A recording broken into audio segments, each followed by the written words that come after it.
I want to look at Genesis 39 verses 13 through 18 today.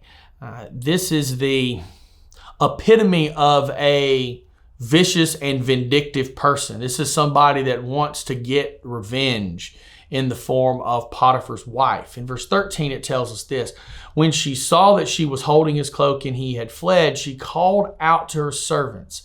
Soon all the men came running. "Look," she said, "my husband has brought this Hebrew slave here to make fools of us. He came into my room to rape me, but I screamed. When he heard me scream, he ran outside and got away, but he left his cloak behind with me."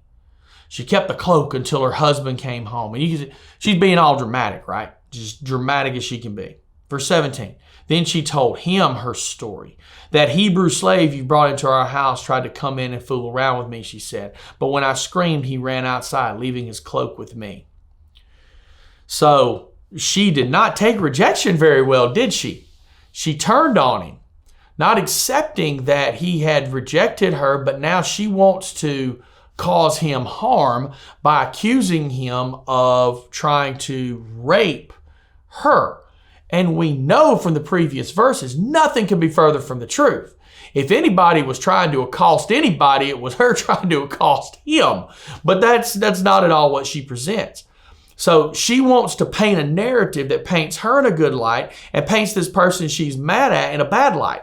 Now, this is an extreme example. I mean, this has major repercussions for Joseph. He will find himself in prison, and to be honest, and we'll look at this a little bit later, I think he very easily could have found himself dead. But I think there's a couple of reasons why that didn't take place. But she makes these accusations against Joseph, and it is that extreme case.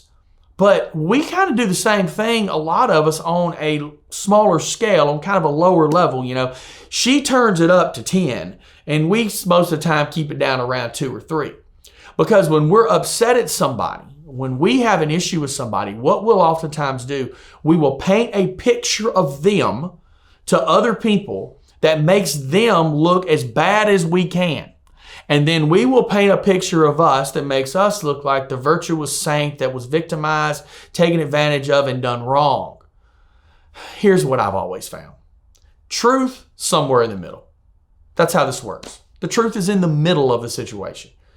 In no case that I've ever sat down with 2 people to try to help them work through an issue have I found one person totally in the right and one person totally in the wrong. In pretty much every case that I've run across, there was some failings on both sides, different levels of failings, and maybe one was, more than another, but both nonetheless.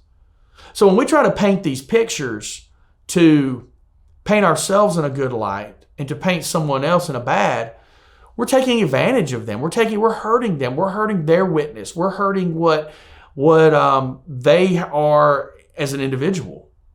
So we need to think about this as we talk about others and the things we say, the way we interact. If you have a problem with somebody, talk to them. If you need to have somebody else, a trusted friend, a pastor, a counselor, somebody sit with you to help work through issues, wonderful. Do that.